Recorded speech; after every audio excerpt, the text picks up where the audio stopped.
Okay, so welcome everybody to the Neuroendocrine Prostate Cancer 2019 conference. I'd like to thank Francesco Crea and his team of organisers for bringing this conference to us. We have a nice selection of presentations, so the international speakers and across the UK, and experts in prostate cancer, so we've got clinicians and scientists here. So this is a unique opportunity to get a clinical and scientific perspective on prostate cancer. And hopefully this will help facilitate your research and generate some new ideas and projects. Just before we start, we've got some housekeeping points. So the fire alarm is to, so when the fire alarm goes off, your nearest exit is to the left, but there's also to the right and obviously through the main entrance. And your fire assembly point is outside the main entrance, and it's point 14. And lunch, teas and coffees will all be served in the next room in room 2. So I'll be your chair for session 1 this morning, and this will be on the clinical aspects of prostate cancer. At 11:30 there'll be a panel discussion which is in this room, so this gives you the opportunity to ask questions to the experts in the front here. And at 12:30 till 2 there'll be lunch and posters. And in session 2 in the afternoon there'll be a scientific session, and you'll have an opportunity to give some feedback at 4 o'clock. Now in your packs there's a feedback form, and we'd really like you to complete these because this is really important, because what we have here is CPD, continuing professional development, so we're wanting to get some feedback on that. So you guys, you students that have come, it's worth about 5 hours of your CPD training, so it's good to fill in that form. And then also when you fill in that form we'll be able to give you an attendance certificate as well. So we'll collect these forms at the end of the session, which is the feedback opportunity at about 4 o'clock. And at 4:30 there'll be a networking session which you can talk amongst yourselves, and we'll come to a close at about 6 o'clock. You don't have to stay until 6 o'clock, but it'll be nice if we have a bit of discussion after 4:30. So our first speaker is Dr. Martin Bootman, who's the Director of Research in the Life, Health and Chemical Sciences Department here at the Open University. Thank you, Martin. Okay. Thanks, Sheila. Well, I'm going to be very brief because we're just a little bit behind time. Good morning.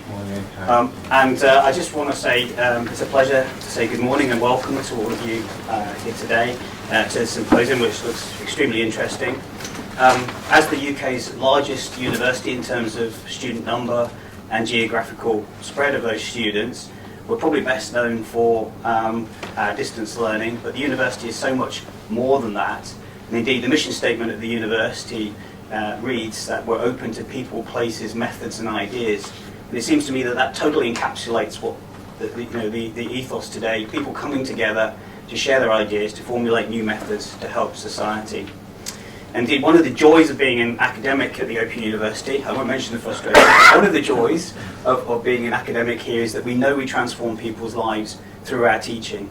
We have, as well as our many tens of thousands of conventional students, we have, we teach people that couldn't get an education elsewhere. They may be in prison, they may be elderly, they may be infirm, whatever, but we can reach in and touch those people's lives.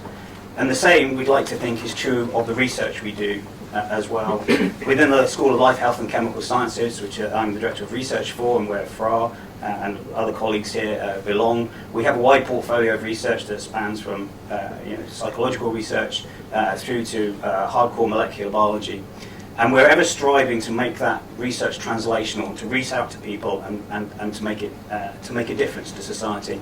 And it's been a real joy since Fra joined us some years ago, and Shashila also, to see them engaging with, in Fra's case, for example, the local prostate cancer charity organisation, and to make our work relevant. There is no point doing lots of fundamental lab-based research or wherever it's based, but not communicating it. Research is very much a communication business. It only matters if we can get the message out and we can improve people's lives. And as I say, we're ever striving to do that more and more.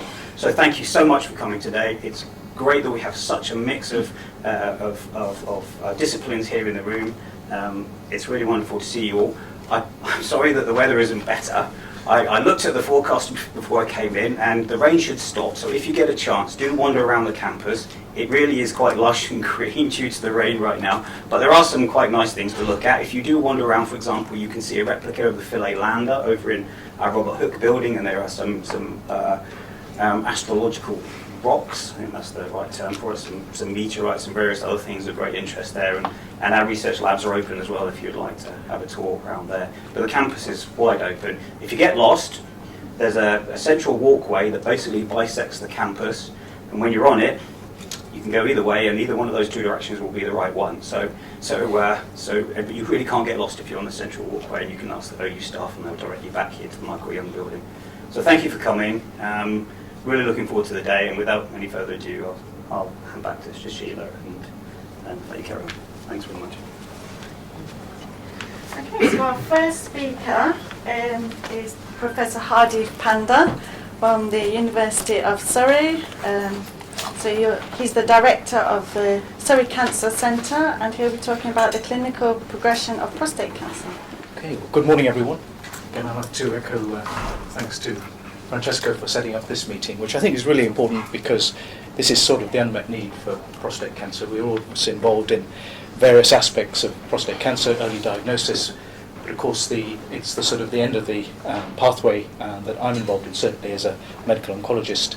And what we thought when we were talking about setting this conference up was that we can't really give NEPC any context without talking about prostate cancer in terms of the complete pathway.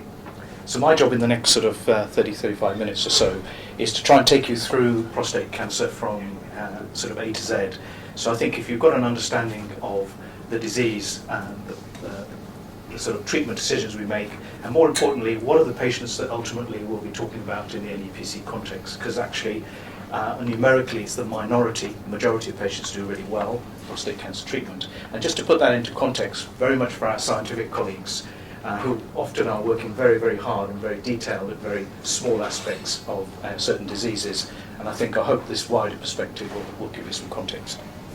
It's interesting to be here because if you're a certain age, you remember the Open University as programs very early at BBC Two on a Sunday morning, and men and women with interesting sort of dress sense from yesteryear. So it's great to see the 50-year anniversary and how it's evolved. Okay, so I'm not going to go through this, obviously, every aspect of this in great detail, but when we talk about prostate cancer, there's a lot of things to think about. Obviously, the definition of the disease, the epidemiology, the pathology, clearly very important, the different ways the disease presents, the diagnosis that's made, how do we make the diagnosis, what is the staging, that's very, very important, and how do we manage this in the National Health Service, how do we cope with the volume of people who possibly have prostate cancer. The imaging technology is evolving, and we're soon going to have more PET-type imaging to add to everything else. And then we go on to the treatment, and the treatment we give to these men depends on the stage. As you know, some men we don't even treat because the disease is small volume and it's not going to really do anything. Well, our focus today in this meeting is on castrate-resistant disease, and we'll talk about what that actually really means. It's a terminology everybody uses and thinks they understand, but actually, it's worth just going through it once. So as we go forward with any scientific collaborations and any work we do together, we're all absolutely understanding what it is we're dealing with, which I think is very important at this stage. And I've been very lucky in my career as a medical oncologist. From 2000 to now, we've had revolutions in the treatment of prostate cancer, kidney cancer, malignant melanoma. It's been an incredibly active time. It's astonishing scientific, and we're very fortunate to be in this era. And I'll just finish off with current practice and the patient pathway. So of course it's good to start with the epidemiology, and the first thing to say is prostate cancer actually, patients do very well. The majority of patients do really well, and a very large proportion of patients are cured of their disease. So it's actually a great success story in terms of the recognition and the treatment pathway and the treatment options. And I think maybe one of my urology colleagues maybe in the audience and the combination of urologists and oncologists working together has really led to genuine cures and patients never having to encounter the disease again. And also recognising that we don't need to treat prostate cancer necessarily. As I said, it's a so-called active surveillance. And this has sort of evolved as a very important concept, because you're saving those patients from unnecessary treatment, toxicity, cost to the NHS, stress, etc., etc.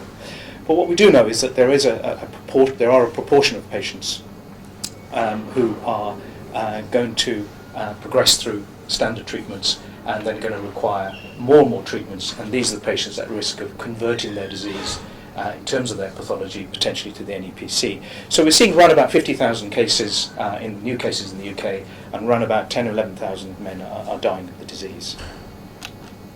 So the risk factors said, I won't go through any details, but we don't really know very much apart from the family history. We know that it's the disease of older men. It is important in terms of family history. We know if you have an African American background, and there are some dietary factors. But apart from that, it's actually very, very difficult. There are some, obviously, a number of genetic families in terms of the BRCA association, but this isn't huge. The majority of prostate cancer still is very much a sporadic disease, presumably due to lifestyle. And you get this feeling that when you look at the incidence per 100,000 in the UK, that it's starting to sort of flatten off in terms of the number of diagnoses, as you see in the last few years. And the good news is that the disease incidence rate is falling, but it's falling in the older men and actually slightly rising in the younger men. And you can see the bottom line is 25 to 49, and that's, although it's small magnitude, you can see it's still drifting up. So again, it's there's some work to do.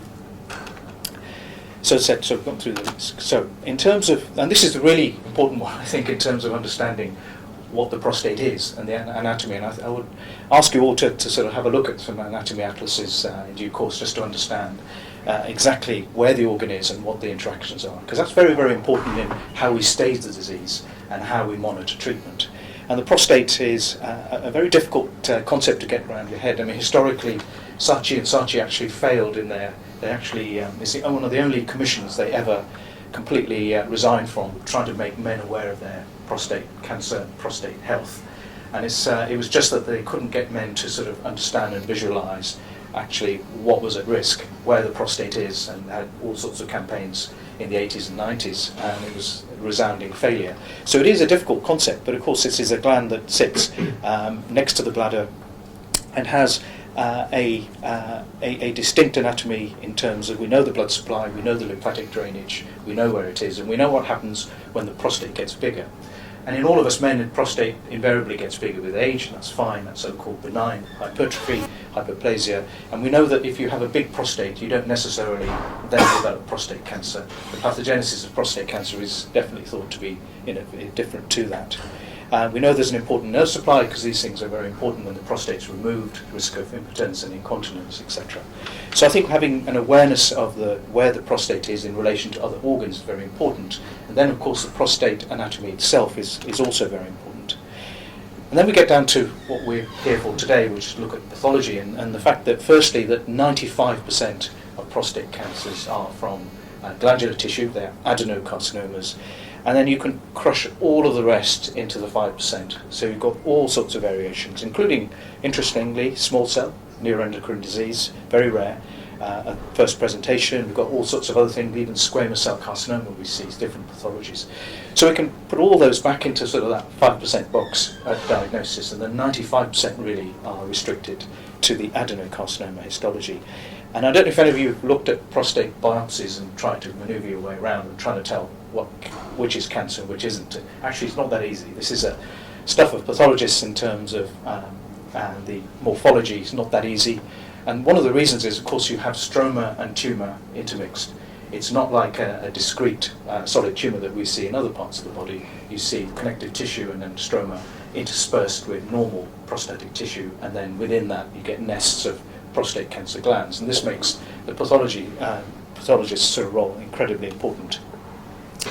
And so to sort of define prostatic adenocarcinoma is incredibly important, because if we're going to start to talk about neuroendocrine disease, which we are for the rest of the day, then we have to know what adenocarcinoma is before we can sort of compare. And we know that we're going to be talking about a continuum of adenocarcinoma, conventional disease, as it starts to resist treatment, to have neuroendocrine elements and then potentially become purely neuroendocrine disease, which is probably unlikely. And so understanding how the pathologist decides what is adenocarcinoma and what is neuroendocrine disease, again, is pivotal to the whole research program and to targeted therapies. So these are the sort of checklist of things that really define the adenocarcinoma, and you can read those for yourselves. And the key thing is really that the loss of basement membrane is the basal cells is really one of the keys. And there are prostate cancer specific sort of tissue stains such as AMACR that you see in the pink stain in the bottom slide. So this is again, this is something we take for granted without pathologists sort of checking through this list, but you can imagine how important this is. And of course we go back to the Gleason grading, ancient old technology. This is literally was hand drawn by Gleason originally, and we still refer to it. We've tried the ISEP, we've tried other methods, but we keep coming back to this. And the key to this is, if you're not familiar, is that Dennis Gleason really showed us that actually when you look at prostate cancer, you see a pattern of dedifferentiation, but in fact you have to report it as the most common pattern and then the second most common pattern, and that's why you get the combined score, and that is much more predictive in terms of the cancer behaviour.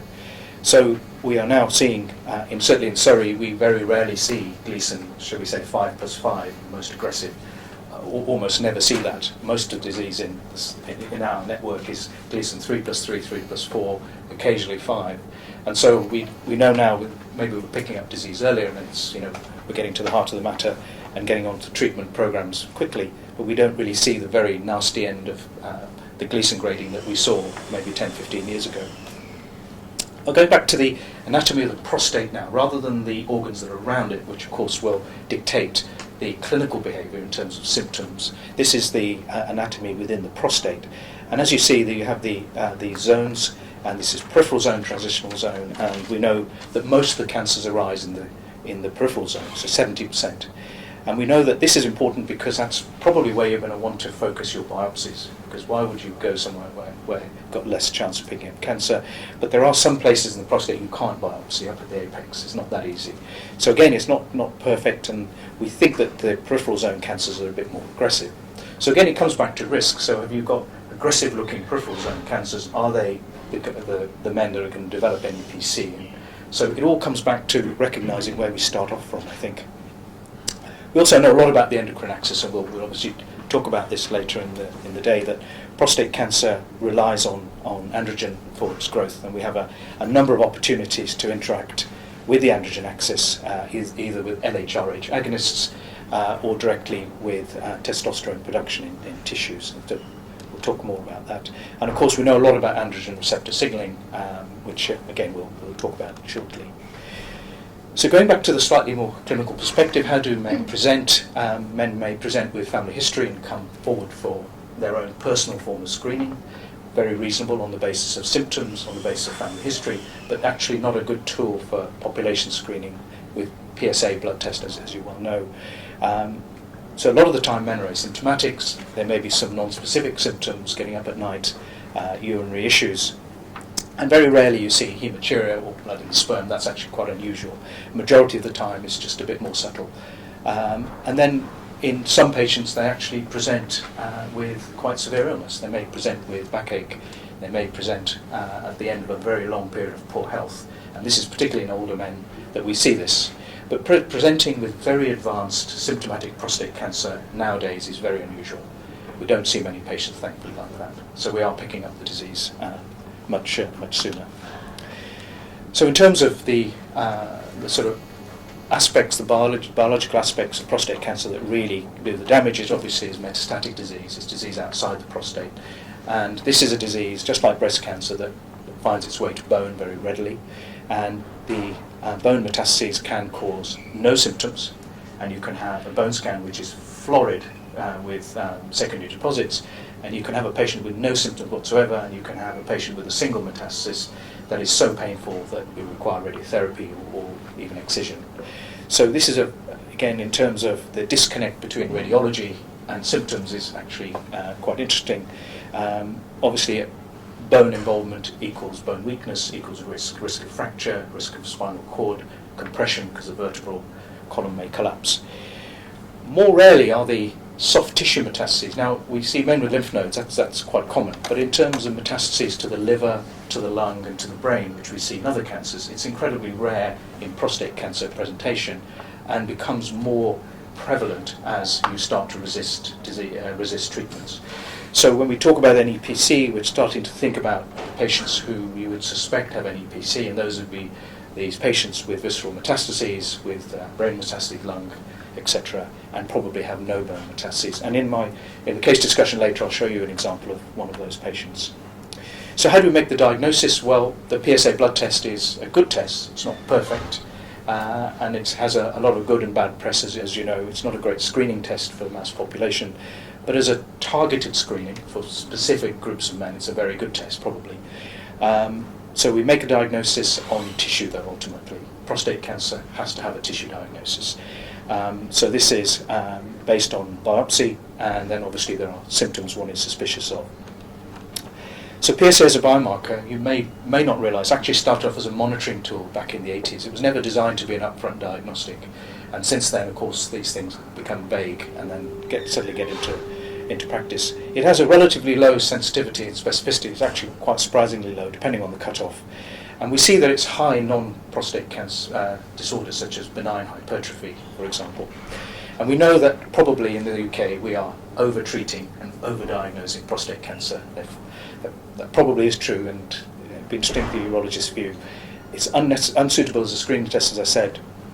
And interesting, it has no great prognostic value, again, which is interesting after all these years. And it doesn't tell you how much cancer you have. So there's no correlation between the amount of PSA and the amount of cancer, which is unfortunate. And of course, it's not really expressed either at tissue level and at serum level in NEPC. So although we can use it as a negative, as an exclusion criterion, we can't really usefully use PSA kinetics in NEPC discussions. So how the biopsy is done? Well, there's two ways. The traditional way was through a transrectal ultrasound guided sextant biopsy, which is basically sampling the different areas, and much better is this transperineal biopsy, which is under general anaesthetic, where through the perineum we pass anything up to, well, if you're in the US, you get 90 needles, 90. We tend to do much less than that, probably about 30 to 40. And it samples those key areas where you think you're going to get cancer. And as I was saying, there's still areas in the prostate you can't biopsy, so you still can have a very small tumour that you can't reach really up at the apex. So the diagnosis then, as I said, it's a tissue-based diagnosis, and then we have also obviously radiology, including the CT, MRI, bone scan, and latterly PET scan looking at antigens such as PSMA. So if you've never seen a CT scan, forgive me if this is really, really basic, but this is what you're looking at. This is a CT scan of a man's pelvis, and you're at the patient's feet looking up towards the head. So this is the front of the abdomen, that's the left side, that's the right side. And this is normal, that's where the prostate is, and that's where the bladder and the rectum. And this is a patient with prostate cancer. As you see, the bladder's filled up deliberately just to give us some better views. As you can see, it's very, very different to that smoother looking gland there. You can see the heterogeneity within that. So those are the sort of routine images we do. We use MRI and multiparametric MRI, which is much, much better.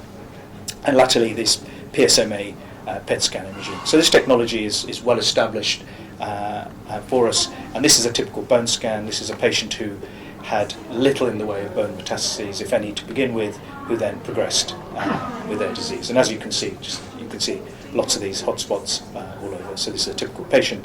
But the danger signal to us in the clinics, of course, is these, which are lesions in weight-bearing areas. So this patient is at very high risk of fracture. So this is something you want to do something about prophylactically. So the staging, we have this standard TNM classification, which I won't bore you with. So we're interested in the tumour, we're interested in lymph nodes, metastases, distant metastases, and that gives us an idea of really what treatment we're going to offer. If you have organ-confined disease or locally advanced disease, there's more radical treatment than for metastatic disease in a nutshell. And again, what we're interested in is T1, T2 and T3 disease, for which we'll give a combination of either T1 disease, maybe nothing, just observation, T2 and T3 disease, either removal of the prostate or radiotherapy of some kind, whether it's brachytherapy or external beam. When we get to stage 4 and it's locally advanced, it's going to be an irresectable. It's a very high risk you're going to have metastases. So this is generally treated with systemic disease, systemic treatments, and the first treatment is hormone deprivation. So just to clarify that. So when we're looking at the NEPC sort of folks, it's probably going to be these sort of patients that I would have thought be a subset of these individuals who will eventually develop NEPC. So how do we manage prostate cancer? Well, it's in keeping with the UK's the National Health, the oncology community has the same approach at every single hospital. It's a national requirement. We have a so-called multidisciplinary team meeting once a week where every new patient is discussed, and in the room are the following specialists, and each case is presented, the diagnosis, and a management plan is put together and it's recommended to the patient. We don't tell patients what to do, we don't tell clinicians what to do, we just make a recommendation. So that conversation is then had in the clinic, and then the treatment hopefully will go forwards. So the options are complete palliation, if that's the context, right through to surveillance, no treatment because the cancer is very small, and in the middle a curative attempt, removal of prostate radiotherapy, or actually disease control, which is sort of the area now we're going to be talking about with the NEPC. So these are men with advanced disease that you're giving hormone treatment that's going to be beneficial for a number of years, but then there's a risk of this transforming into something else. So we have some risk algorithms, and again I won't bore you with these. We know that you've got low, very low, low, intermediate and high risk, depending on how much disease you have and what the histology is, so and the PSA. So as I said, we've gone through the treatments. As I said, organ confined versus metastatic is really the key to us. And in my clinics, clearly when patients come to me, they are the patients in purple. So in terms of the prostate cancer clinical states, in terms of the terminology and the sort of way we look at patients, you can see from the coloured boxes. So as I said, you've got clinically localised disease, for which you may do nothing. You've got so-called biochemical recurrence, where you've got no disease on scans, which your PSA is going up. So you think, well, at some stage I'm going to treat this. And then you've got patients who present with metastatic disease at the beginning. Now, these are really interesting for the reasons I'm going to tell you about in a second. And then we have the castration resistant. Now, even if you can be castration resistant, you can fail hormone treatment, but still have nothing on your scans. This means your PSA is rising despite hormone treatment. So in the castration resistant or treatment resistant context, you may have no metastases, you may have some metastases, and then we talk about first line and second line treatment. And you can see broadly what we give in terms of treatment, surgery, radiotherapy on the left-hand side of the page, or indeed nothing. Starting to give hormone treatment, we may not even give this continuously, we may give intermittently just to get the disease under control if it's small volume, right through to upfront treatment, and all these patients then receive hormone treatment. And by the time you flip into metastatic disease, you can see the treatment options become a little bit more complex and sequential. So we just talked about hormone-sensitive disease. So these are patients who come to you first time, they've got metastatic disease. And the key question was asked many years ago is that if we treat patients with hormone treatment, what is the chance of response? The chance of response is very high, over 90%. So what is it, in addition to that, can we do to make this better? And we ever thought we'd never improve on the 90%. But in fact, a couple of studies have shown that actually adding in chemotherapy and abiraterone, androgen as synthesis sort of inhibition, right up front at first diagnosis actually results in a profound improvement in survival. It's one of the most successful improvements in survival in any oncology trial ever published. So, it's absolutely remarkable. And there were two studies that showed this. So these were patients who presented with very advanced disease, were given hormone treatment, and normally they'd get nothing else. You'd wait for the hormones to stop working, and then you'd give chemo. On this occasion, they gave chemo right up front. And there's two studies, one in the US and one in the UK. The US study was called Charted, and it showed a survival benefit, as you see between the two lines. And the UK version, which was obviously better, much better study, is called Stampede, which I'm sure you're well aware of, which has a number of arms, but there was a specific arm to look at this, and the results of Stampede were quite remarkable.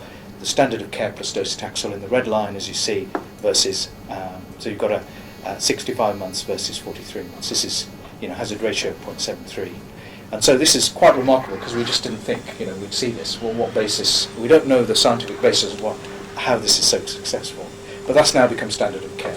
So we give 6 cycles of chemo, or we give 3 years worth of abiraterone right up front. Now this has an important relevance to this audience, because if you're starting now to use quite advanced treatments much earlier, then what is the knock-on effect of treatment emergent neuroendocrine disease, the risk is probably higher because you're maybe subverting the pathways a little bit earlier. So again, this is going to be interesting. What proportion of these patients end up having NEPC compared to the conventional? So in terms of the treatment landscape, as I said, you've got the non-metastatic, the hormone-sensitive patients, and then you've got the hormone-insensitive. So there is a definition of castrate resistance, which I won't bore you with, but we know that this is agreed through international consortium. And so what we see is if you take the tumour volume and PSA activity, early diagnosis, you can get on top of the disease, and then further treatment, and then as you start to go into the castrate resistance, you can see how the disease natural history goes. And you can see the number of treatments that have come through, and I'm going to just have a brief discussion of a couple of these. So in my this is personal sort of perspective, is that the sort of patients I see in the clinic are the following. The patients with who come back after having hormone treatment where the PSA rises and not a lot else happens. And there's plenty of those patients, so we don't really know what to do with them. There is one drug now which is licensed in that indication. But otherwise, it's interesting, we have patients who have bone metastases only. They'll never get lymph nodes, they'll never get liver or any of the other things. They'll probably never get neuroendocrine disease. And they'll carry on, and they will succumb to their bone-only disease. Most common, I guess, are the bone plus lymph nodes. And these are, I would say, medium progressors to fast progressors, where the bone only is a little bit more an indolent disease. So very different phenotypes, and obviously with a soft tissue element, you have these are patients at risk of the neuroendocrine transformation. And then I said a small proportion of patients have visceral disease, have liver metastases much earlier on in the pathway, and they're probably the most high risk. So in reality, these are the patients you see in the clinics. So if we're looking at prospective studies that we and others want to generate in the future, just be aware of these are the sort of groups. There's no point. It's obviously worth getting rid of the bone metastasis group completely, because the chances of their biology being relevant to NEPC transformation is pretty low. Again, won't talk too much about this, the molecular pathway. We know a lot about this, and we'll speak about this afternoon. And in terms of, just to get this out of the way again, just FYI, is the chemotherapy background to prostate cancer. As you know, it was a disease that nobody wanted to know about, nobody was interested, nobody wanted to treat it, nobody wanted to do any trials. And would you believe the first proper trial was done in 2004? As recent as that, or as long as that? We had one standard of care, mitoxantrone, in the 90s, which was shown to be better than giving just painkillers. That's all it showed, really. It is still a treatment we use for symptom control, but it was seen pretty much as a palliative treatment. So the first ever study that made a difference was used the drug docetaxel, and the famous TAX327 study. And would you believe it was on the basis of 16 months versus 19 months survival? It was pretty slim, as you can imagine, but it had FDA approval. Then suddenly we started to treat prostate cancer. Suddenly the trials were generated, people were interested in the disease, and then obviously all the knock-on effects in terms of understanding the pathobiology of the disease. This was followed by another refinement of the taxane family, the cabazitaxel, which again 15 months versus 12.7 months. Again, these differences aren't huge, but they're both positive studies and they're both standard of care. It's a second-line treatment. And then, so this is the tropic cabazitaxel study. And then, of course, the revolution that you know, which is the anti-androgens, whether they're based on androgen synthesis or the androgen receptor, abiraterone and enzalutamide, respectively. And these drugs, obviously, standard of care. My own experience is that we tend to use enzalutamide as the drug of choice, mainly because it's lower toxicity and the lack of requirement of giving steroids, supplements, which you have to with abiraterone. But there's been no head-to-head comparisons, of course, up to now, and combining the two has no great value. So the famous studies, as I said, the well-cited studies, was the randomized phase 3 abiraterone versus placebo, 1,195 patient study. Either you had the abiraterone or placebo once your prostate cancer had progressed, and this was a hugely positive study. And ditto, very, very similar study, same numbers, 1,199. So you have enzalutamide versus placebo, and it gave you a similar order of magnitude increase in median survival. So these are two highly published, highly cited studies, very statistically significant. You could argue that why were they getting a placebo as having failed other treatments? but this is a discussion we've had for many, many years. So just to summarise, these are the game-changing, genuinely game-changing treatments we are giving to men in the clinics all over the country on a weekly basis. The drug abiraterone, which is licensed for metastatic, as I said, hormone-sensitive disease. We give it up front, and we can give it for metastatic disease. The enzalutamide is non-metastatic. We can give it for rising PSA only, and we can give it for metastatic disease. And this other drug, apalutamide, which is very similar to enzalutamide, which we give for men with rising PSA only, without metastases. So we're well organised in terms of what we can offer. In the interest of time, I won't go through some of this, but in terms of the sort of so-called paradigm is evolving. We recognising early disease, we're recognising where not to treat, which is really important because we're saving men a lot of morbidity, saving ourselves a lot of aggro in the clinics and cost, of course, to the NHS. And we are getting in early to treat prostate cancer up front with chemo, with abiraterone, to try and subvert the disease. And of course, we have lots of treatment options on the metastatic end on this side. I haven't talked about drugs to improve bone health, bisphosphonates, and also radium-223. They're just more the supportive measures. So, my conclusion then, prostate cancer is a heterogeneous disease. It ranges from an indolent, no treatment required, curable in the vast majority of patients really, or the majority of patients certainly, right through to actually a very fatal and rapidly lethal disease, which is incredibly hard to palliate sometimes. So the full spectrum. We manage this through very conventional means, through going through the multidisciplinary team meeting, and the treatment we like to think we tailor-make it to the patient. We think we do that in terms of taking everything into account. The current sequencing is how it is until somebody makes it very clear that we should be doing something else. In other words, what should we give certain drugs before others, and there are groups of patients who may benefit from immunotherapy, PD-L1 inhibition, maybe patients who have mismatch repair defects may benefit from drugs like olaparib. All of these, I think, molecular therapy patients are very small subgroups. They're going to be in the order of 5%, and there are obviously tissue-based markers to identify them.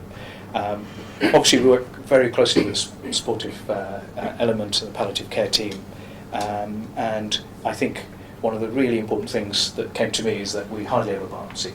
So how do you recognise what disease you're dealing with if you don't do sequential biopsying?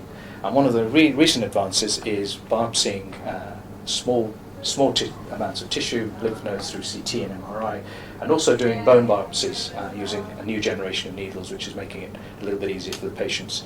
So I hope this sort of put a foundation to sort of where prostate cancer is, and now I guess the next stage we can talk about the NEPC, bearing this in mind. So with that, thank you for your attention.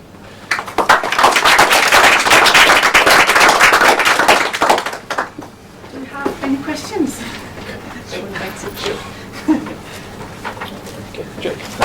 You said that the diagnosis was, or the incidence was rising in younger men and falling in older men. Do you think that's real, or do you think that's an artifact of diagnostic methods? Yeah, I think probably more younger men are coming forward for testing. Firstly, I think it's sort of permeating. So I think it's probably the uptake in the younger groups. I think although PSA isn't a great test, and there's lots of independent groups who are offering PSA testing in the town hall because the GPs won't pay for it type thing, all that's going on. But I think genuinely, I think in younger men, I think they are going forward for evaluation. It's not a true epidemiological change. Well, in that sense. yeah, it's a good question. I think we just have to wait and see, because if that trend then carries on, I mean, this is just a snapshot, I guess, in these last 10 years. So, yeah.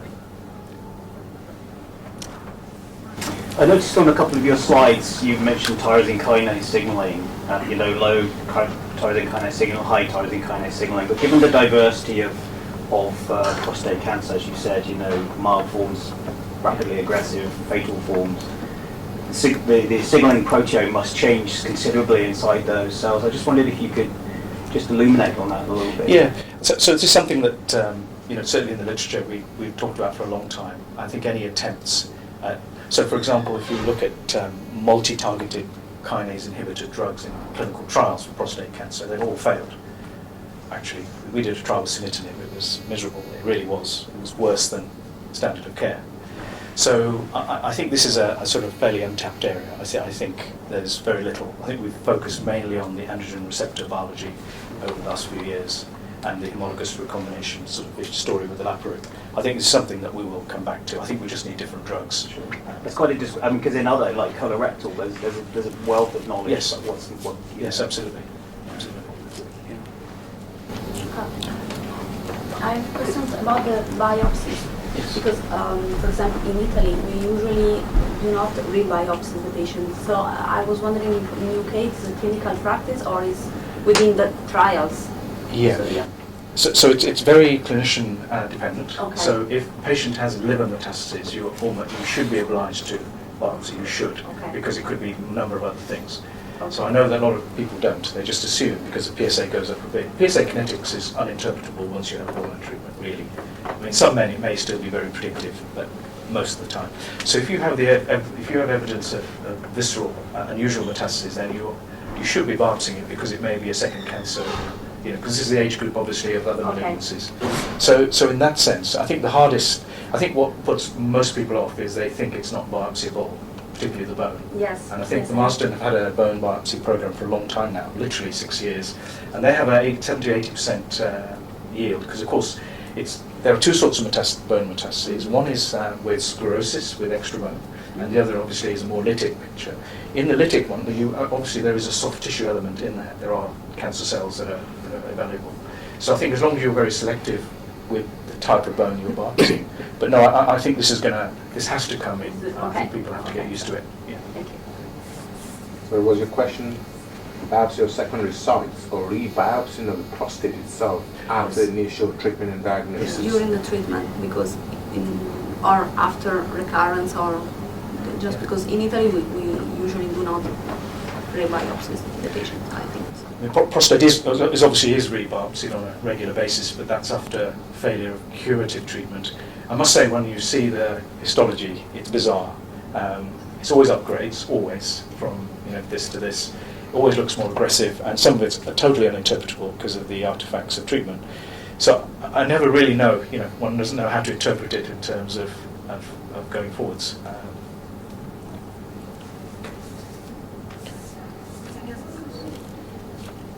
I have a couple of questions about your first slides. So the first one is you showed there might be prostate cancer also between 25 and 40 something years old men. I was wondering, for like such an early appearance of prostate cancer, like for example, in a 25-year-old man, are there other risk factors associated to that, or like genetic? Yeah. So I would say it's incredibly rare. I mean, the youngest patient we've ever seen in our clinics, I think, was 31 or 32, so 30s as opposed to 20s, but still incredibly young, of course. No, I think it's certainly in terms of BRCA families, so family history, certainly, and any genomic screening that exists that's already been done in those sort of families. There are lots of SNPs that give us high predisposition. So I think with that knowledge, that if you know that already, having a positive family history, then I think. But what we have shown is that if you do targeted screening, the other question is when do you start testing with PSA if you do have a family history. So it's been some good evidence, and actually with this form of screening it's worth starting. We'll see the changes in the early 40s, probably early to mid 40s. So certainly we have, if you come to Guildford with those sort of questions, then the PSA screening starts very early with that family history.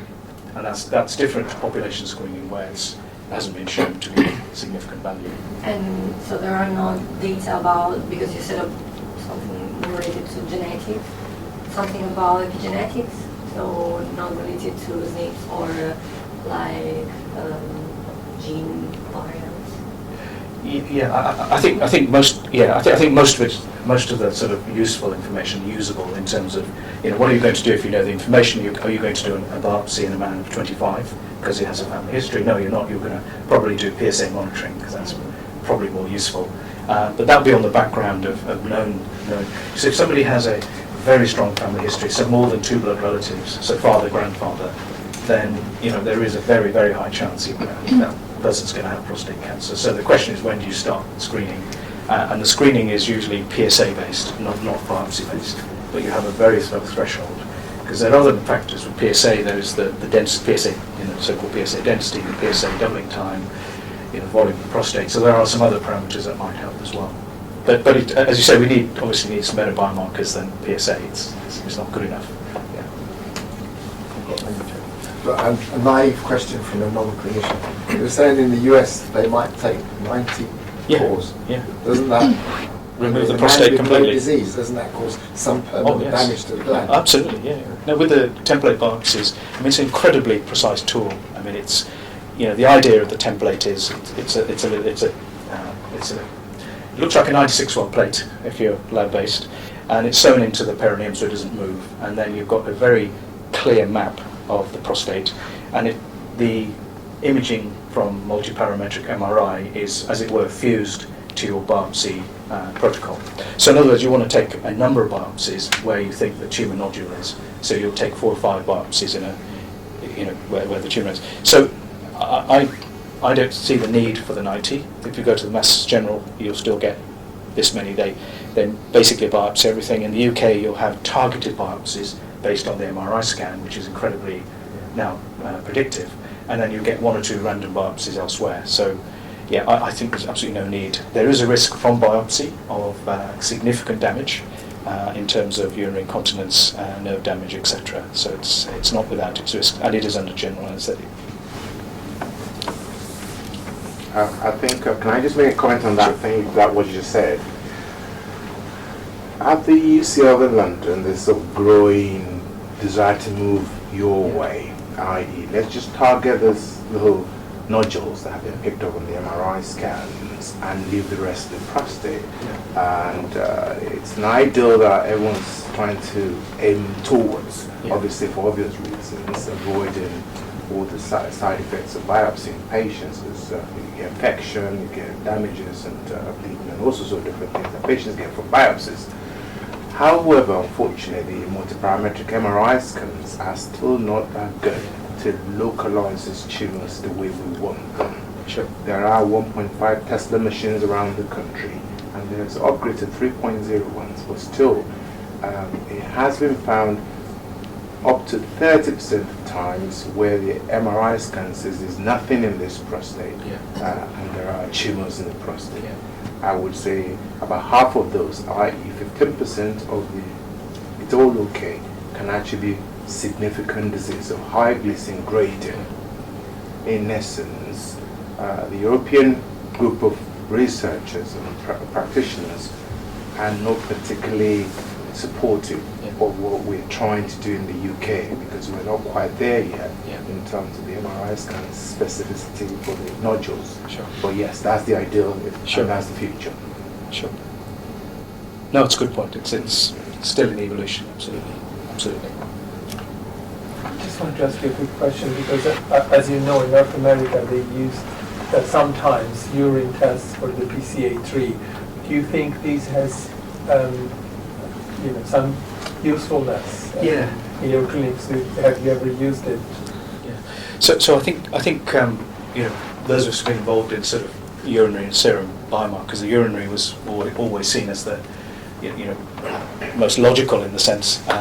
The PCA3 has come and gone, I think, in terms of its approval is really to justify another biopsy. I mean, that's what its FDA approval is for. It's not a approval for an upfront diagnostic urine test instead of or augmenting PSA. So I think our jury's out. I think we need, and the other thing is that there are lots and lots of multiple tests combined.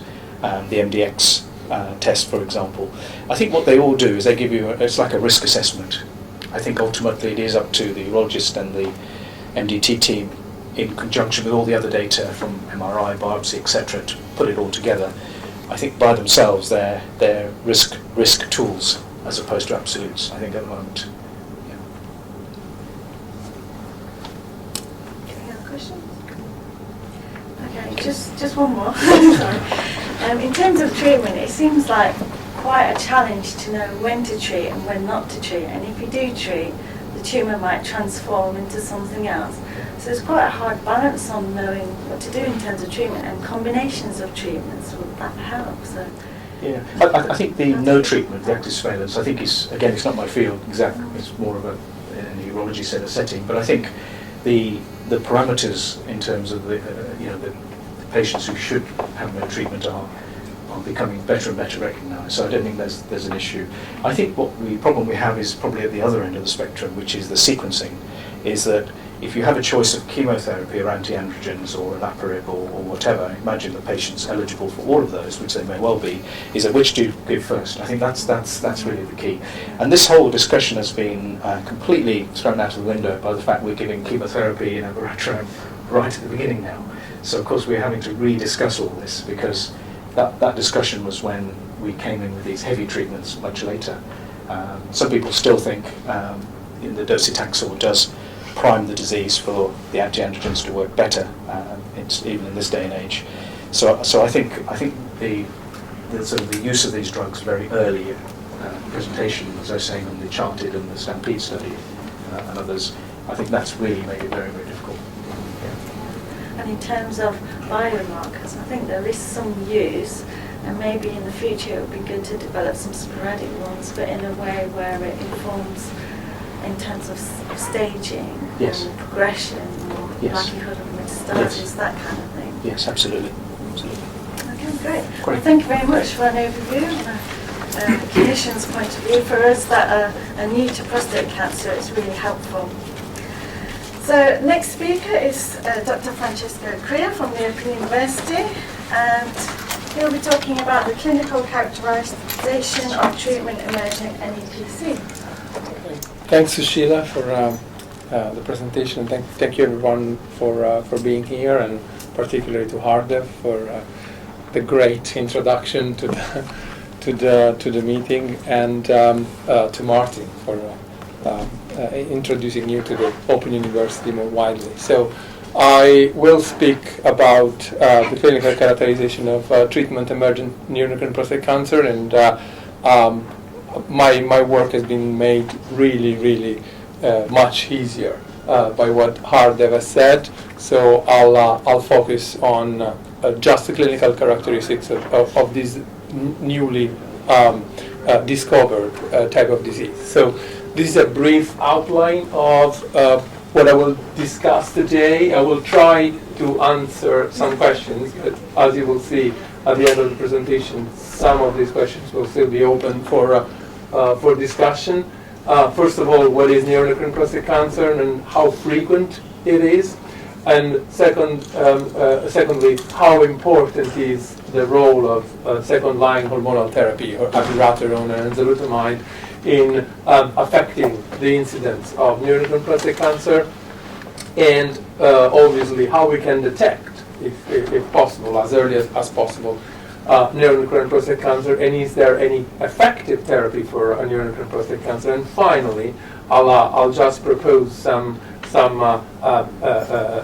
new types of recommendation that we are trying to envisage, and we have discussed with Hardev and with our other clinical colleagues to try and help us face this new challenge. So as already it's been said, we have to start from the normal prostate histology. So the prostate histology is mainly composed of a stromal component and an epithelial component, which you can see here. And the epithelial component in particular is highly susceptible to oncogenic transformation. So, from a cancer biologist perspective, the epithelium is much more interesting. So I'm going to focus on what does the epithelium look like, and you can see here schematic representation. There are three main types of cells within the epithelium of the prostate: the basal cells, which are undifferentiated; the luminal cells, which are androgen receptor positive, and they produce most of the prostatic secretion. And then there are some rare neuroendocrine cells, which have roles in controlling the function of the prostate. So there is a clear distinction between the luminal cells, which are androgen receptor positive, like I said, and very common within the prostate, and the neuroendocrine cells, which are androgen receptor negative, but they express neuroendocrine markers like chromogranin and synaptophysin, and they are rare. Interestingly, as Hardev has said, this normal structure of the epithelium seems to reflect very well also to the two main types of prostate cancers that we see in the clinics. One, which is very common, is the adenocarcinoma, and it is, again, androgen receptor positive. It expresses PSA, which is a gene which is actually controlled by the androgen receptor itself, and is, of course, the most common type, the adenocarcinoma. But there is also another type of prostate cancer, which is called the neuroendocrine type, which is, again, like the neuroendocrine prostate cancer cells, and the neuroendocrine normal cells, sorry, less frequent, androgen receptor negative, and PSA negative. And here you can see an example of histology from neuroendocrine disease of the prostate. They have this small cell type of histology. They express the neuroendocrine markers, but they are completely negative for androgen receptor of PSA. So the general conclusion that you can draw from these two types of cancers is that they seem to come from two different lines, cellular lines, and they seem to behave very differently. So this is a sort of summary of the clinical characteristics of the two. Of course, the adenocarcinoma, it's generally hormone sensitive at the beginning, can be treated with androgen deprivation therapy. It can become then hormone resistant, but still, when it is hormone resistant, it expresses the androgen receptor, so it can be treated with second-line hormonal therapies, enzalutamide and abiraterone in particular, whereas the neuroendocrine prostate cancer, it does not express the androgen receptor, and therefore it's, by definition, I would say, hormone resistant. The PSA, it's a good or an acceptable marker for adenocarcinomas, but it shouldn't be a good marker for NEPC simply because NEPC don't express PSA and androgen receptor. On the other side, the neuroendocrine markers are undetectable here and detectable in NEPC. And like Hardev was suggesting, the adenocarcinoma gives rise mainly to bone metastasis, whereas NEPC seems to be more associated with visceral metastasis. There are also some reports showing that the neuroendocrine prostate cancer cells can express several endocrine related molecules, and therefore they can be associated, the neuroendocrine prostate cancers are more frequently associated with unusual clinical presentation. This was some statement, for example, that was in a Nature Urology paper a few years ago. I'm wondering if this is consistent with what Hardev, for example, finds in his clinical in his patients. And basically, the whole idea behind these two types of prostate cancer is that they seem to be unrelated. It seems pretty obvious from what I've told you that the normal the most common adenocarcinoma arises from oncogenic events which transform probably the androgen receptor positive luminal cells. Obviously, these androgen receptor positive luminal cells, like I said, can be exposed to androgen deprivation therapy, and then they can give rise to what we call the androgen receptor positive CRPC. And on the other side, the most commonly accepted paradigm until a few years ago was that the neuroendocrine prostate cancer, it seems pretty obvious, should arise from oncogenic events affect the neuroendocrine prostate cancer cells. So the neuroendocrine cells. Sorry. So these two different types of tumors just happen to be in the same organ, but they are almost completely unrelated. And the treatment for one is abiraterone, enzalutamide, and taxanes. For the others could be platinum-based chemotherapy, as we have seen in the past. Over the past few years, there have been some preclinical and subsequently some clinical evidence that has challenged this tale of two independent cancers, neuroendocrine prostate cancer and adenocarcinoma. The very first evidence was actually from, as much as I can recall at least, was from a cellular model of prostate cancer, which is everyone working with prostate cancer cells knows this model. It's called the link-up cells. These are typical androgen receptor positive cells.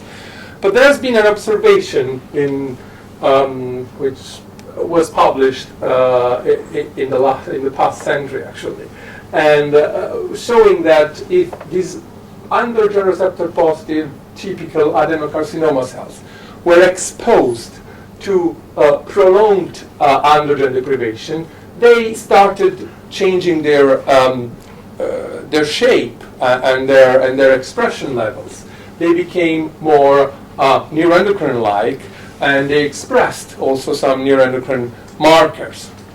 But this has been considered an in vitro artifact, or something not very interesting, for quite a long time, until a few years ago, a few other papers came. One of the evidence has been generated in the lab I was working at the time in Vancouver at the BC Cancer Agency. In Vancouver, they have developed some patient-derived models that we are also using here this afternoon. You'll hear more about that, which are taken from primary biopsies of hormone-sensitive adenocarcinomas. And they managed to grow this type of tumors in the subrenal capsule of immunocompromised mice. And this has an advantage because we have demonstrated that by growing these cells, these tumors actually, in the subrenal capsule, they maintain the genetic and epigenetic characteristics of the donor. So they seem to be a high fidelity copy of the original of the donor's cancer. But then we have started doing a different type of experiment with these cancers. Once we were able to propagate them and to grow them with hormone androgen supplementation, we started doing the equivalent of what the clinicians do, which is the androgen deprivation therapy. And after androgen deprivation, there is a long period of several weeks during which the tumor disappears or almost disappears. But interestingly, some of these models relapse. And while some of these models relapse as traditional castration-resistant prostate cancers, other models relapse as neuroendocrine prostate cancer. And this is not a rare event. I would say that in these models, it's almost 50-50. And so this was unexpected. What was also very interesting for us was to find out that obviously, the original patient would undergo the usual type of treatments and progress or not. But we have found a correlation between what the model predicts within a few months and what happens to at least some patients. So there are instances in which the development of neuroendocrine prostate cancer in the model predicts the development of neuroendocrine prostate cancer in the actual patients many years later. So that means that possibly the adenocarcinoma and the neuroendocrine prostate cancer are not two different, completely separated things, but they are part of the same story. And I think a big advancement in understanding what happens in this evolution of prostate cancer came from another manuscript, another paper, which did a single cell genomic analysis of prostate cancer progressing through androgen deprivation therapy and abiraterone. So in this type of study, they did exactly what Harder was suggesting, to do serial biopsies on the same patient who was being exposed to androgen deprivation therapy. And what they found was that, at least in some cases, during the androgen deprivation therapy and more so during abiraterone, they could document a shift from adenocarcinoma to neuroendocrine prostate cancer, and they even managed to find that there is what they called a divergent clonal evolution of prostate cancer, meaning that some clones are selected by the hormonal therapy itself to transdifferentiate, to shape shift, if you want, and to become neuroendocrine prostate cancer. So neuroendocrine prostate cancer is, at least in this type of scenario, it's not something arising completely independently of the adenocarcinoma. It's an evolution of at least some adenocarcinomas which are exposed to androgen deprivation therapy, and more importantly to abiraterone and enzalutamide. And the same group that published that result did a more complete clinical study, which was published almost 1 year ago, in which they collected biopsies from, as you can see, different sources from an important number of samples. 160 at the end were evaluated. And these samples were collected from patients which had an initial diagnosis of adenocarcinoma. So at the beginning, when these patients were first treated, they had a classical type androgen receptor positive adenocarcinoma.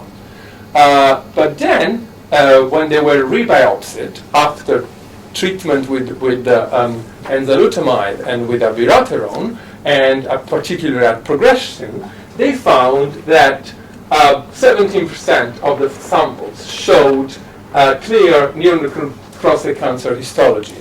Now, interestingly, this histology doesn't seem to be homogeneous. In the paper, they claim that it's between 20 and 80% of the samples which had this histology. And the interesting thing for us is that the NEPC, the presence of NEPC cells in this relapse biopsy, was associated with worse prognosis. As you can see, they have tried basically 3 different things. This is just based on the histology, so adenocarcinoma at progression versus 20 to 80% neuroendocrine prostate cancer. It doesn't seem to matter if it's 20 or 80, at least from this study. Then they have used genomic classification of neuroendocrine cancers versus adenocarcinoma based on the expression of genes which are associated with one pathway or the other, and it seems to yield pretty similar results. And then they have combined the two and found an even stronger hazard ratio. So if you combine the molecular profiling and the histology, you get a pretty accurate prognostic prediction. I would even add that histology by itself seems already quite good, considering that this involves obviously extra costs for the genomic analysis. But the other interesting observation, like I said, is that even mixed histology, like partially neuroendocrine prostate cancer and partially adenocarcinoma, seems to be associated with a significantly worse prognosis. And these results were paralleled by another study, which I think was published almost at the same time, in which this group looked, they didn't do serial biopsies, and I think this is, like Elena was referring, it's an Italian group, so probably reflecting the, a different type of approach. Instead of doing serial biopsies, they did plasma monitoring of chromogranin, in particular, of a neuroendocrine marker. And they found two interesting things. The first is that when patients are exposed to abiraterone or enzalutamide, their levels, their average levels of circulating neuroendocrine markers increase. So you seem to select neuroendocrine cells. And the second is that if you stratify your patients based on the expression of, the levels of these neuroendocrine markers in the serum, the patients with the highest levels seem to have a significantly worse prognosis. This is particularly true in patients who have no androgen receptor alteration. In patients with androgen receptor gain, this benefit is apparent in overall survival, but not in progression-free survival. So this could be possibly something that means that we have to understand the difference between not only mixed neuroendocrine prostate cancer and pure adenocarcinoma, but even within the pure adenocarcinoma, there are different subgroups, some with normal androgen receptor activity and some with gains in the androgen receptor activities, which possibly could allow these cancers to become more resistant anyway to the second-line hormonal therapies. So based on this new evidence, preclinical and clinical evidence, we now think that possibly, instead of talking about two different independent cancers, we can talk about a continuum. And I'm probably pretty sure that the picture is much more complex than that, and there are many more branches. But a simple model could be that oncogenic events lead to the transformation of what is generally considered the cell of origin of prostate cancer, which is the luminal cell. These cells give rise to classic androgen receptor positive adenocarcinomas, which are susceptible to first-line hormonal therapies. But then, the more hormonal therapies you add, particularly enzalutamide and abiraterone, the more likely it is to have at least a subset which generates androgen receptor negative CRPCs. And sometimes, from the clonal evolution, they have shown that the jump is pretty quick. Even with first-line hormonal therapy, we have few patients you can jump directly from adenocarcinoma to NEPC. But more frequently, you have probably, at the end of the spectrum of prostate cancer, a mixed population of androgen receptor positive and androgen receptor negative cells. So that means this, I think, has a huge implications, and for people like us working with prostate cancer cells, we always work with one cell line at a time, and instead we're trying to treat a cancer which is a mix. It's a sort of ecosystem of different populations, and obviously this has also implications for the clinicians. And I'm going to be very quick. Currently, the treatment options for neuroendocrine prostate cancers are not great. There are a few studies showing that platinum-based chemotherapy is active in reducing the tumor volume, but it doesn't seem to increase the survival of neuroendocrine prostate cancer patients. So there is a clear unmet clinical need in the therapy of neuroendocrine prostate cancer, which is becoming more and more pressing, because we think that this is the incidence of neuroendocrine prostate cancer is increasing in the clinics because of the use of enzalutamide and abiraterone. And there are a few studies which use some molecular markers to predict the activity of neuroendocrine prostate cancer. And one very recent phase 2 clinical study trying to look at this molecule, a lizard tube. This is based on previous studies showing that this NMIC is a driver of neuroendocrine prostate cancer differentiation, and a lizard tube is able to disrupt the interaction between aurora kinase A and NMIC, therefore triggering the proteasomal degradation of NMIC. Everything seems to be very promising. They did the phase 2 clinical trial, but the results were quite disappointing. The 6-month relapse-free survival was 13%, and the median overall survival was less than 1 year. That is exactly what you find generally for neuroendocrine prostate cancer patients, less than 1 year median survival. In this paper, though, the authors did a subgroup analysis, and they identified just 3 of what they called exceptional responders. But even within these 3 exceptional responders, which were patients with survival longer than 3 years or complete remission of the metastasis, what they found was that there was not a clear genomic or proteomic signature that could predict these exceptional responses. In 2 out of 3 cases, they found overexpression of the MYC or aurora kinase. In another case, they didn't find overexpression, but they found genomic amplification of these 2 targets. So it seems that this type of treatment doesn't work for most neuroendocrine prostate cancer, and it's even hard to pinpoint which one of the few patients are going to be susceptible. I'm going to skip these because we have a poster, and this is what Mariam is working on. We think that another option could be to target polycomb genes, and we think that the technology that will be illustrated shortly by Volition could also help us to personalize the treatment and to follow up the treatment of these patients. So, like I said, thinking about all this new development, we have written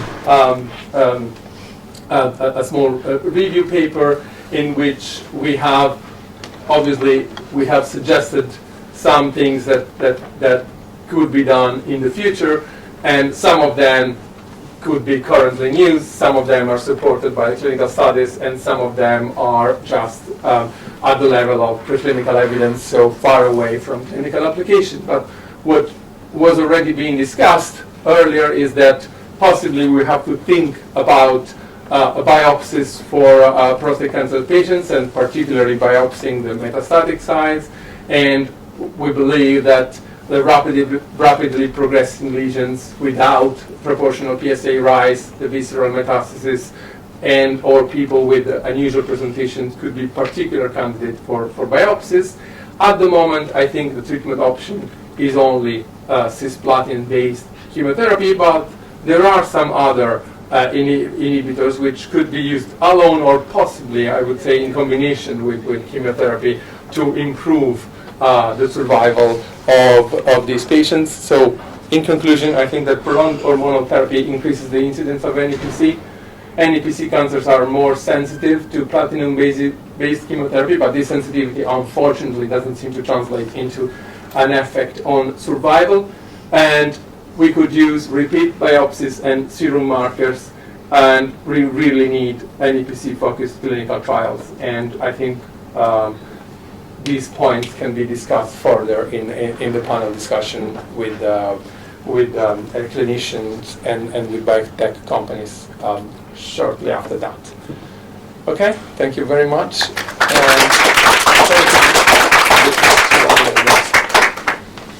Are there any questions? Yeah. So from your survey, do you exclude that any basal cells can transform? Is one question.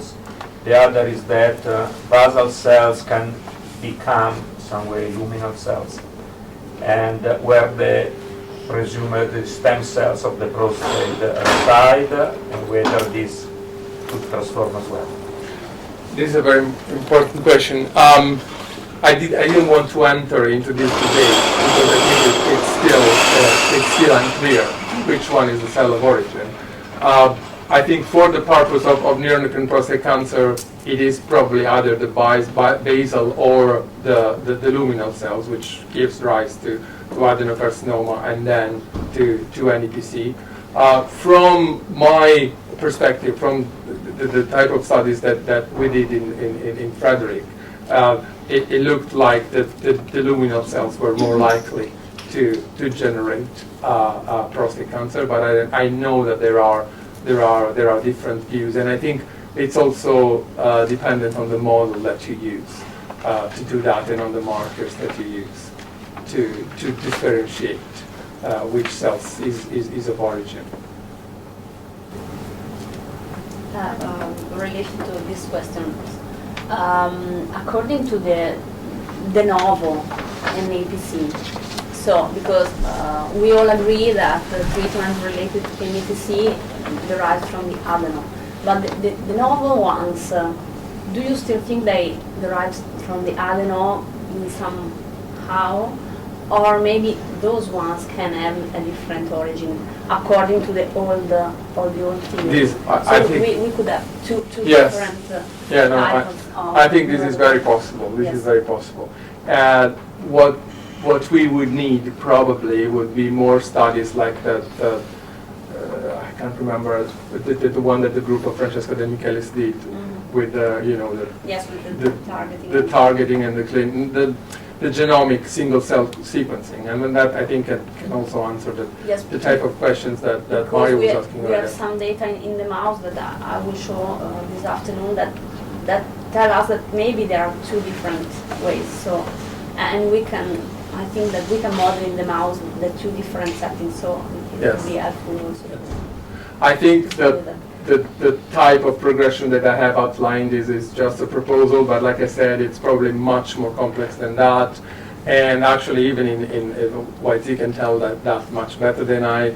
In some of their model at the BCCA, they find that in some cases it's a clear case of transdifferentiation, but in other cases they have, I can't remember the number, but there is at least one model which starts as a mix of NEPC and adenocarcinoma, and then when you select basically the NEPC cells, so it's probably much more complex, unfortunately, than just one cell of origin and just one type of progression.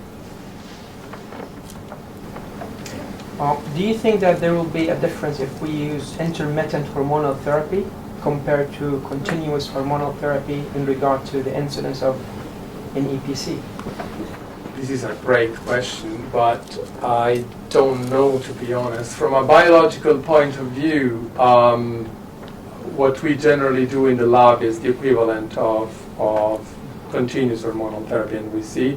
But it would be a great experiment to try if there are differences, and I think that could inform the clinics. Yeah, thanks. Mario, have another question? Yeah, perhaps we'll going to discuss this afternoon, but at the beginning you show that transdifferentiation from biopsy, xenotransplant into mice. And you say that not all the mice develop the recurrence phase after treatment. And so the question is whether this reflects the different site of the biopsy, or from the same type of biopsy that you propagate in the mouse, there will be some mice relapse and some not. No, it's again, YZ can answer better than I, but there are some models which come from the same patients. For example, the 331 model, they come from same patient but different sites, and they side. give rise to different histologies, right? You can probably tell much better than I. Okay, yes. I wait this up. Yes, he wants to keep this presentation. Frank, just asking, in your models, yeah. The other area of discussion which certainly comes in the literature is the idea of the EMT. What is your view on epithelial to mesenchymal transformation in the NEPC context? Do you see, because we don't look at any mesenchymal markers when we look at patient tissue. We don't. That's a very interesting question. We are actually exploring this from the perspective of what Rebecca is doing. So what the data she will present today seems to suggest that there are different pathways involved in full NEPC transformation versus EMT. So EMT seems to be a part of it, but not the whole story, and they are not completely overlapping.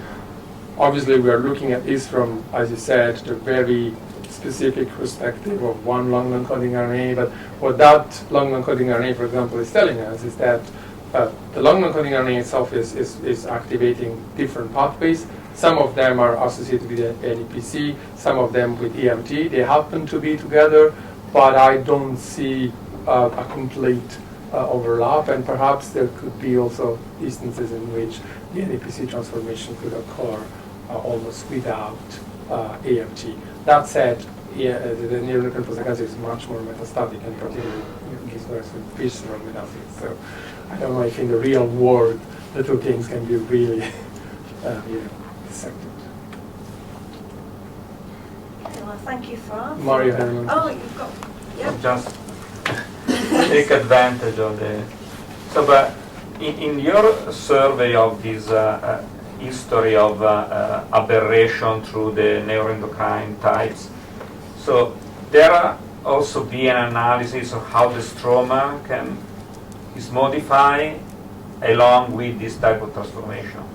It's just tumor cells history, or is also stroma modification? The stroma plays a huge role, but no one seems to take in account yes, the role of the stroma, and also some of treatment, so some could be also affect the stroma.